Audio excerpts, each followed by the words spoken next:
Hello friends, ಇವತ್ತಿನ ಈ ಒಂದು ವಿಡಿಯೋದಲ್ಲಿ ವಿಜಯ್ ಮಲ್ಯರವರು 9 ವರ್ಷಗಳ ಕಾಲ ದೇಶ ಬಿಟ್ಟು ತಲೆಮರೆಸಿಕೊಂಡಿದ್ದೇಕೆ ಎನ್ನುವುದರ ಬಗ್ಗೆ ತಿಳಿದುಕೊಳ್ಳೋಣ.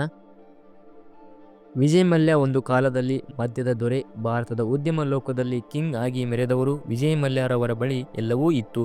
ಹಾರಾಡೋಕೆ ತಮ್ಮದೇ ಕಂಪನಿ ವಿಮಾನ, ಜಲಮಾರ್ಗದಲ್ಲಿ ಓಡಾಡುವುದಕ್ಕೆ ಐಷಾರಾಮಿ ಹಡಗುಗಳು, ಪಾರ್ಟಿ ಮಾಡೋದಕ್ಕೆ ಸೆಲೆಬ್ರಿಟಿಗಳು, ಸುತ್ತಮುತ್ತ ಹೆಣ್ಣು ಮಕ್ಕಳು. ಒಂದೇ ಮಾತಿನಲ್ಲಿ ಹೇಳಬೇಕಂದ್ರೆ ಅಂದಿನ ಕಾಲದಲ್ಲಿ ಬಂಗಾರದ ಬಟ್ಟಲಿನಲ್ಲಿ ಊಟ ಮಾಡುತ್ತಿದ್ದ ವಿಜಯ್ ಮಲ್ಯ ಮತ್ತು ಹಣದ ಮೇಲೆ ಮಲಗ್ತಾ ಇದ್ರು. ರಾಜನಂತೆ ಮೆರೆಯುತ್ತಿದ್ದರು. ಇಂತಹ ವಿಜಯ್ ಮಲ್ಯ ಭಾರತದಿಂದ ತಲೆಮರೆಸಿಕೊಂಡು ಬರೋಬ್ಬರಿ 9 ವರ್ಷಗಳ ಕಾಲ ಆಗಿತ್ತು. ಕಾರಣ ನಿಮಗೆಲ್ಲ ಗೊತ್ತೇ ಇದೆ. RCB ಎಂಬ ಸಾಮ್ರಾಜ್ಯವನ್ನು ಕಟ್ಟಿದಂತಹ ವ್ಯಕ್ತಿ ಇದೇ ವಿಜಯ್ ಮಲ್ಯ. ಈ ಬಳಿ 18 ವರ್ಷಗಳ ನಂತರ RCB ಕಪ್ ಗೆದ್ದಿದೆ. ಹೀಗೆ RCB ಗೆದ್ದಿದ್ದಕ್ಕೆ ವಿಜಯ್ ಮಲ್ಯ ಮೊಟ್ಟಮೊದಲ ಬಾರಿಗೆ ತಮ್ಮ ಕಥೆಯನ್ನು ಬಿಚ್ಚಿಟ್ಟಿದ್ದಾರೆ. 9 ವರ್ಷಗಳ ಕಾಲ ಮಾಧ್ಯಮದ ಮುಂದೆ ಕಾಣಿಸಿಕೊಳ್ಳದೆ ಇದ್ದ ವಿಜಯ್ ಮಲ್ಯ ತನ್ನ ಸಾಮ್ರಾಜ್ಯ ಪತನವಾಗಿದ್ದು ಹೇಗೆ, ದೇಶ ಬಿಟ್ಟು ಯಾಕೆ ಬರಬೇಕಾಯಿತು, RCB ಎಂಬ ತಂಡ ಕಟ್ಟಿದ್ದು ಹೇಗೆ, ರಾಜಕಾರಣಿಗಳು ಏನೆಲ್ಲ ಮಾಡಿದ್ರು, ಸಾಲದ ಕತೆ ಏನು, ಈಗ ವಿಜಯ್ ಮಲ್ಯ ಏನು ಮಾಡ್ತಾ ಇದ್ದಾರೆ ಮತ್ತು ಎಲ್ಲಿದ್ದಾರೆ, ಹೀಗೆ ಎಲ್ಲ ವಿಷಯಗಳ ಬಗ್ಗೆ ಇಂಚಿಂಚಾಗಿ ಬಿಚ್ಚಿಟ್ಟಿದ್ದಾರೆ ಸ್ನೇಹಿತರೆ. ವಿಜಯ್ ಮಲ್ಯ ಹೀಗೆ ಸ್ಪಷ್ಟವಾಗಿ ಹೇಳಿದ್ದೇನೆಂದರೆ, ನಾನು ಕಳ್ಳನೇ ಅಲ್ಲ, ನಾನು ಕಳ್ಳ ಅಂತ ಕರಿಬೇಡಿ, ನಾನು ಯಾವುದೇ ಕಳ್ಳತನ ಮಾಡಿಲ್ಲ ಅಂತ ಹೇಳಿದ್ದಾರೆ.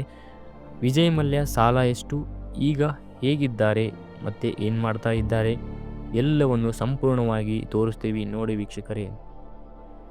ತನ್ನ ತಂದೆ ಕಟ್ಟಿದ ಸಾಮ್ರಾಜ್ಯವನ್ನು ವಿಸ್ತರಣೆ ಮಾಡಿದವರು. ಕೆಲವು 28 ವರ್ಷದಲ್ಲಿ ವಿಜಯ್ ಮಲ್ಯ ಯುನೈಟೆಡ್ ಬ್ರೆವರೀಸ್ ಲಿಮಿಟೆಡ್ ಸಂಸ್ಥೆಯ ಅಧ್ಯಕ್ಷ ಸ್ಥಾನವನ್ನು ಪಡೆದವರು. ಹೀಗೆ ಶುರುವಾದ ವಿಜಯ್ ಮಲ್ಯ ಬಿಸ್ನೆಸ್ ಹಿಂತಿರುಗಿ ನೋಡುವುದೇ ಇಲ್ಲ. ರಿಯಲ್ ಎಸ್ಟೇಟ್, ಮದ್ಯಪಾನ, ಪಾನೀಯ, ವಿಮಾನಯಾನ, ಹೀಗೆ ಮಲ್ಯ ಕಾಲಿಡದ ಕ್ಷೇತ್ರಗಳೇ ಇರಲಿಲ್ಲ. 2013ರ ಹೊತ್ತಿಗೆ ವಿಜಯ್ ಮಲ್ಯ ಒಟ್ಟು ಆಸ್ತಿ $750 ಮಿಲಿಯನ್ ಆಗಿತ್ತು. ಕಿಂಗ್ ಫಿಶರ್ ಅನ್ನುವ ಲೋಹದ ವಿಮಾನ ವಿಜಯ್ ಮಲ್ಯ ಅವರ ಜೀವನವನ್ನೇ ಮುಳುಗಿಸಿ ಬಿಡುತ್ತದೆ. ವಿಜಯ್ ಮಲ್ಯ ಕಿಂಗ್ ಫಿಶರ್ ಎನ್ನುವ ಸಂಸ್ಥೆಯನ್ನು ಕಟ್ಟುತ್ತಾರೆ.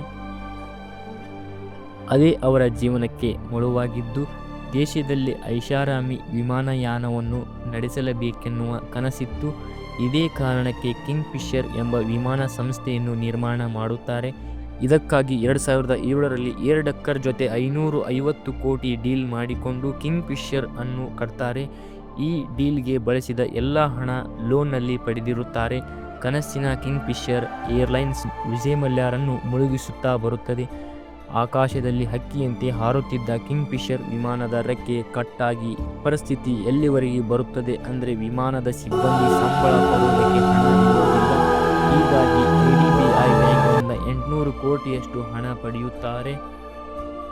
ವಿಜಯ್ ಮಲ್ಯರವರು ಹೇಗಾದರೂ ಮಾಡಿ ಕಿಂಗ್ ಫಿಶರ್ ಏರ್ಲೈನ್ಸ್ ಅನ್ನು ಮೇಲೆತ್ತಬೇಕು, ಎಲ್ಲ ಹಣ ಕ್ಲಿಯರ್ ಮಾಡಬೇಕು ಅಂತ ವಿಜಯ್ ಮಲ್ಯ ಅನ್ಕೋತಾರೆ. ಏನೇ ಮಾಡಿದರೂ ಕಿಂಗ್ ಫಿಶರ್ ಏರ್ಲೈನ್ಸ್ ಮೇಲೆ ಹೇಳೋದೇ ಇಲ್ಲ.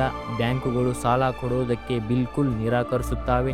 ಆಗ ಲಂಚ ಕೊಟ್ಟು ಸಾಲ ಪಡೆಯುತ್ತಾರೆ ಮಲ್ಯ. ಹೀಗೆ ಈ ಸಾಲ 6,000 ಕೋಟಿಯವರೆಗೂ ಹೋಗುತ್ತದೆ. ಆಗ ಈ ಸಾಲವನ್ನು ಮರುಪಾವತಿ ಮಾಡೋದಕ್ಕೆ ಆಗೋದೇ ಇಲ್ಲ.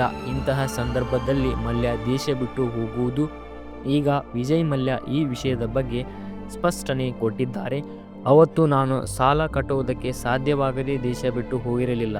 ಅವತ್ತು ನಾನು ವಿದೇಶಕ್ಕೆ ಹೋಗುವ ಸಂದರ್ಭದಲ್ಲಿ ನನಗೊಂದು ಮೀಟಿಂಗ್ ಇತ್ತು. ಆ ಮೀಟಿಂಗಿಗಾಗಿ ಹೋಗಿದ್ದೆ. ಆದರೆ ಮಾಧ್ಯಮಗಳು ಮಾತ್ರ ವಿಜಯ್ ಮಲ್ಯ ಪರಾರಿ ಆದ ಅಂತ ಸುದ್ದಿ ಹಬ್ಬಿಸಿಬಿಟ್ಟು ನನ್ನ ಕಳ್ಳ ಅಂತ ಬಿಂಬಿಸಲಾಯಿತು. ಅದಕ್ಕಾಗಿ ನನಗೆ ಮರಳಿ ವಾಪಸ್ ಬರೋದಕ್ಕೆ ಆಗಲಿಲ್ಲ ಅಂತ ವಿಜಯ್ ಮಲ್ಯ ಹೇಳಿದ್ದಾರೆ.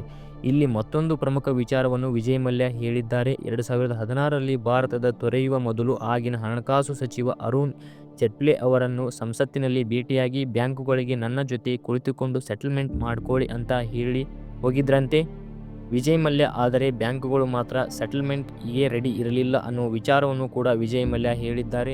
ಇನ್ನು ಕಿಂಗ್ ಫಿಶರ್ ವಿಷಯದ ಬಗ್ಗೆ ಮಾತನಾಡಿರುವ ವಿಜಯ್ ಮಲ್ಯ, ಕಿಂಗ್ ಫಿಶರ್ ಅನ್ನುವ ಸಂಸ್ಥೆ ಕಟ್ಟಿದ ಸಂದರ್ಭದಲ್ಲಿ ನಾನು ಅಲರ್ಟ್ ಆಗಿದ್ದೆ. ಇದೇ ವಿಚಾರವಾಗಿ ಅಂದಿನ ಹಣಕಾಸು ಸಚಿವ ಪ್ರಣಬ್ ಮುಖರ್ಜಿಯನ್ನು ವಿಜಯ್ ಮಲ್ಯ ಭೇಟಿಯಾಗಿದ್ರಂತೆ. ನಮ್ಮ ಸಂಸ್ಥೆಯ ಸಿಬ್ಬಂದಿಯನ್ನು ಕಡಿಮೆ ಮಾಡ್ತೀನಿ, ವಿಮಾನದ ಸಂಖ್ಯೆಯನ್ನು ಕೂಡ ಕಡಿಮೆ ಮಾಡ್ತೀನಿ ಅಂತ ಮುಖರ್ಜಿ ಬಳಿ ಹೇಳಿದ್ರಂತೆ.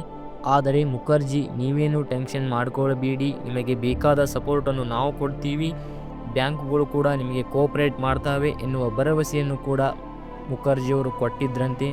ಆದರೆ ಮುಂದೆ ಎಲ್ಲರೂ ನನ್ನ ಕೈ ಬಿಟ್ಟರು. ಅವತ್ತು ನಾನು ಕಿಂಗ್ ಫಿಶರ್ ಅನ್ನುವ ವ್ಯಾಪ್ತಿಯನ್ನು ಕಡಿಮೆ ಮಾಡಿದರೆ ಇಂತಹ ಪರಿಸ್ಥಿತಿ ನನಗೆ ಬರ್ತಾ ಇರಲಿಲ್ಲ. ವಿಜಯ್ ಮಲ್ಯ ನಾನು ಮುಳುಗಿದ ಕಥೆಯನ್ನು ಬಗ್ಗೆ ಹೀಗೆ ಹೇಳಿದ್ದಾರೆ. ಇನ್ನು RCB ಹೇಗೆ ಕಟ್ಟಿದ್ದು ಅನ್ನೋ ವಿಚಾರ ಕಥೆಯನ್ನು ಕೂಡ ವಿಜಯ್ ಮಲ್ಯ ಬಿಚ್ಚಿಟ್ಟಿದ್ದಾರೆ. ವೀಕ್ಷಕರಲ್ಲಿ ನಿಮಗೆಲ್ಲ ಗೊತ್ತಿರೋ ಹಾಗೆ RCB ತಂಡವನ್ನು ಕಟ್ಟಿದ್ದು ವಿಜಯ್ ಮಲ್ಯ ರವರು. ವಿಜಯ್ ಮಲ್ಯ RCB ನಾಯಕರಾದ ಸಂದರ್ಭದಲ್ಲಿ RCB ತಂಡದ ಗ್ಲಾಮರ್ ಬೇರೆಯೇ ಇತ್ತು. IPL ಆರಂಭದ ಸಂದರ್ಭದಲ್ಲಿ ಲಲಿತ್ ಮೋದಿ IPLನ ಫಾರ್ಮೆಟ್ ಬಗ್ಗೆ ವಿಜಯ್ ಮಲ್ಯಗೆ ಎಕ್ಸ್ಪ್ಲೇನ್ ಮಾಡಿದ್ದರು. ನೀವು ಕೂಡ ಒಂದು ತಂಡವನ್ನು ಖರೀದಿ ಮಾಡ್ತೀರಾ ಎನ್ನುವ ಆಫರನ್ನು ಕೂಡ ನೀಡಿದ್ರಂತೆ. ಇಂಥದೊಂದು ಆಫರ್ ಬಂದ ಕೂಡಲೇ ಮಲ್ಯ ಒಂದಲ್ಲ ಎರಡಲ್ಲ ಒಟ್ಟು 3 ತಂಡಗಳಿಗೆ ಬೆಲೆ ಬೀಸಿದ್ರಂತೆ. ಮುಂಬೈ ಇಂಡಿಯನ್ಸ್ ಜಸ್ಟ್ ಮಿಸ್ ಆಗಿತ್ತು. ಕೊನೆಗೆ ಮಲ್ಯ ಬೆಂಗಳೂರನ್ನು ಆಯ್ಕೆ ಮಾಡಿಕೊಳ್ಳುತ್ತಾರೆ. ಬೆಂಗಳೂರು ತಂಡವನ್ನು ಖರೀದಿ ಮಾಡಿ ಮಲ್ಯ ರಾಯಲ್ ಚಾಲೆಂಜರ್ಸ್ ಅನ್ನುವ ಹೆಸರನ್ನು ಇಡುತ್ತಾರೆ. ಇಲ್ಲಿ ರಾಯಲ್ ಚಾಲೆಂಜರ್ಸ್ ಅನ್ನುವ ಮಲ್ಯ ಒಡೆತನದ ವಿಸ್ಕಿ ಬ್ರ್ಯಾಂಡ್ನ ಹೆಸರು. ತನ್ನ ವಿಸ್ಕಿ ಬ್ರ್ಯಾಂಡ್ನ ಪ್ರಮೋಟ್ ಮಾಡುವುದು ಅಂತಾನೆ ವಿಜಯ್ ಮಲ್ಯ IPL ತಂಡವನ್ನು ಖರೀದಿ ಮಾಡಿದ್ರಂತೆ. ಅಷ್ಟೇ ಅಲ್ಲ, ವಿಸ್ಕಿ ಬ್ರ್ಯಾಂಡ್ನ ಹೆಸರನ್ನೇ ಬೆಂಗಳೂರು ತಂಡಕ್ಕೆ ಇಟ್ಟರು. ಕ್ರಿಕೆಟ್ ಧರ್ಮದಂತೆ ಬೆಳೆಯುತ್ತಿದ್ದ ಕಾಲ ಅದು. ನನ್ನ ಬ್ರ್ಯಾಂಡನ್ನು ಪ್ರಮೋಟ್ ಮಾಡೋದಕ್ಕೆ ಇದಕ್ಕಿಂತ ಒಳ್ಳೆ ಅವಕಾಶ ಸಿಗ್ತಾ ಇರಲಿಲ್ಲ. ಇದೇ ಕಾರಣಕ್ಕೆ ನಾನು IPL ತಂಡವನ್ನು ಖರೀದಿ ಮಾಡಿದೆ ಅಂತ ವಿಜಯ್ ಮಲ್ಯ ಹೇಳಿದ್ದಾರೆ. ಎಲ್ಲದಕ್ಕಿಂತ ಇಂಟ್ರೆಸ್ಟಿಂಗ್ ಏನೆಂದರೆ ನಾನು ಬೆಂಗಳೂರು ತಂಡವನ್ನು ಖರೀದಿ ಮಾಡಿದ್ದು ಪಕ್ಕಾ ಬಿಸ್ನೆಸ್ಗಾಗಿ ಅಂತ ಹೇಳಿದ್ದಾರೆ. ಇನ್ನು ಬೆಂಗಳೂರು ತಂಡಕ್ಕೆ ಕೊಹ್ಲಿಯನ್ನು ಕೂಡ ನಾನೇ ಖರೀದಿ ಮಾಡಿದ್ದು ಎಂದು ಮಲ್ಯ ಒಪ್ಪಿಕೊಂಡಿದ್ದಾರೆ. ಕೊಹ್ಲಿ ಆಗಷ್ಟೇ ಅಂಡರ್-19 ವಿಶ್ವಕಪ್ನಲ್ಲಿ ಮಿಂಚಿದ ಹುಡುಗ. ಅವನಲ್ಲಿ ಏನೋ ವಿಶೇಷತೆ ಇತ್ತು, ಹೀಗಾಗಿ ಕೊಹ್ಲಿ ಖರೀದಿ ಮಾಡಿದೆ ಅಂತ ಮಲ್ಯ ವಿವರಿಸಿದ್ದಾರೆ. ಇನ್ನು ಸಾಲದ ವಿಷಯದಲ್ಲಿ ವಿಜಯ್ ಮಲ್ಯ ಒಂದು ಆಶ್ಚರ್ಯದ ವಿಷಯದ ಬೆಚ್ಚಿಟ್ಟಿದ್ದಾರೆ. ನಾನು ಎಷ್ಟು ಸಾಲ ಪಡೆದಿದ್ದೇನೆ, ಎಷ್ಟು ಬಾಕಿ ಇದೆ ಎಂದು ಬ್ಯಾಂಕುಗಳು ಹೇಳುತ್ತಲೇ ಇರಲಿಲ್ಲ. 4,000 ಕೋಟಿ ಚಿಲ್ಲರೆಯಷ್ಟು ಸಾಲ ಇತ್ತು. ಬಡ್ಡಿ ಎಲ್ಲ ಸೇರಿ 6,200 ಕೋಟಿ ಸಾಲ ಇತ್ತು. 14,131 ಕೋಟಿ ಮೌಲ್ಯದ ನನ್ನ ಪಾಸ್ತಿಯನ್ನು ಜಪ್ತಿ ಮಾಡಿದ್ದಾರೆ. ನಾನು ಕೊಡಬೇಕಾದ ಹಣಕ್ಕಿಂತ 2 ಪಟ್ಟು ವಸೂಲಿ ಮಾಡಿದ್ದಾರೆ ಅಂತ ತಿಳಿಸಿದ್ದಾರೆ. ಈ 14 ಕೋಟಿ ಕಥೆಯನ್ನು ಸ್ವತಃ ಇಂದಿನ ಹಣಕಾಸು ಸಚಿವೆ ನಿರ್ಮಲಾ ಸೀತಾರಾಮನ್ ದೇಶದ ಮುಂದೆ ಹೇಳಿದ್ರು. ನಾವು ವಿಜಯ್ ಮಲ್ಯರಿಗೆ ಸೇರಿದ 14 ಕೋಟಿ ಆಸ್ತಿಯನ್ನು ರಿಕವರಿ ಮಾಡಿಕೊಂಡಿದ್ದೇವೆ ಎಂದು ನಿರ್ಮಲಾ ಸೀತಾರಾಮನ್ ಹೇಳಿಕೆ ಕೊಟ್ಟಿದ್ರು. ಈ ಹೇಳಿಕೆ ಇಟ್ಕೊಂಡು ಮಾಡಿದ ಸಾಲದ 2 ಪಟ್ಟು ಮರುಪಾವತಿ ಮಾಡಿದ ಜಗತ್ತಿನ ಏಕೈಕ ವ್ಯಕ್ತಿ ಅಂದರೆ ಅದು ನಾನು ಎಂದು ಹೇಳಿದ್ದಾರೆ.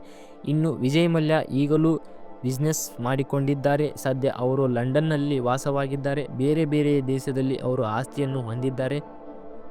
ಈಗಲೂ ಕೂಡ ಕುಳಿತುಕೊಂಡು ತಿನ್ನುವಷ್ಟು ಸಂಪತ್ತು ನನ್ನಲ್ಲಿದೆ ಎಂದು ಮಲ್ಯ ಹೇಳಿದ್ದಾರೆ. ಈ ವಿಚಾರದಲ್ಲಿ ನಿಷ್ಪಕ್ಷವಾದ ತನಿಖೆ ಮಾಡೋದಾದರೆ ಭಾರತಕ್ಕೆ ಬರಲು ನಾನು ಸಿದ್ಧ ಎಂದು ಹೇಳಿದ್ದಾರೆ. ಒಬ್ಬ ಯೂಟ್ಯೂಬ್ ಸಂದರ್ಶನ ಜೊತೆ ಮಾತನಾಡಿದ ವಿಜಯ್ ಮಲ್ಯ ಇಷ್ಟೆಲ್ಲ ಮಾಹಿತಿಯನ್ನು ಬಿಚ್ಚಿಟ್ಟಿದ್ದಾರೆ. ಇವರ ಒಟ್ಟು ಮಾತಿನ ಅರ್ಥ ಏನೆಂದರೆ ವೀಕ್ಷಕರೇ, ನಾನು ಕಳ್ಳ ಅಲ್ಲ, ನನ್ನ ಕಳ್ಳ ಅಂತ ಕರಿಬೇಡಿ. ಕಳ್ಳ ಅಂತ ಅನ್ನೋದಕ್ಕೆ ಏನೂ ಕದ್ದಿಲ್ಲ. ಸಾಲದ ದುಪ್ಪಟ್ಟು ಹಣ ರಿಕವರಿ ಆಗಿದೆ. ಹಾಗಾದರೆ ನಾನು ಮಾಡಿರುವ ತಪ್ಪೇನು ಅಂತ ಮಲ್ಯ ಹೇಳಿದ್ದಾರೆ. ಇಷ್ಟು ಆಗಿತ್ತು ವೀಕ್ಷಕರೇ ಈ ಹೊತ್ತಿನ ಮಲ್ಯನ ಕತೆ. ಧನ್ಯವಾದಗಳು ಸ್ನೇಹಿತರೆ. ಮುಂದಿನ ವಿಡಿಯೋದಲ್ಲಿ ಸಿಗೋಣ.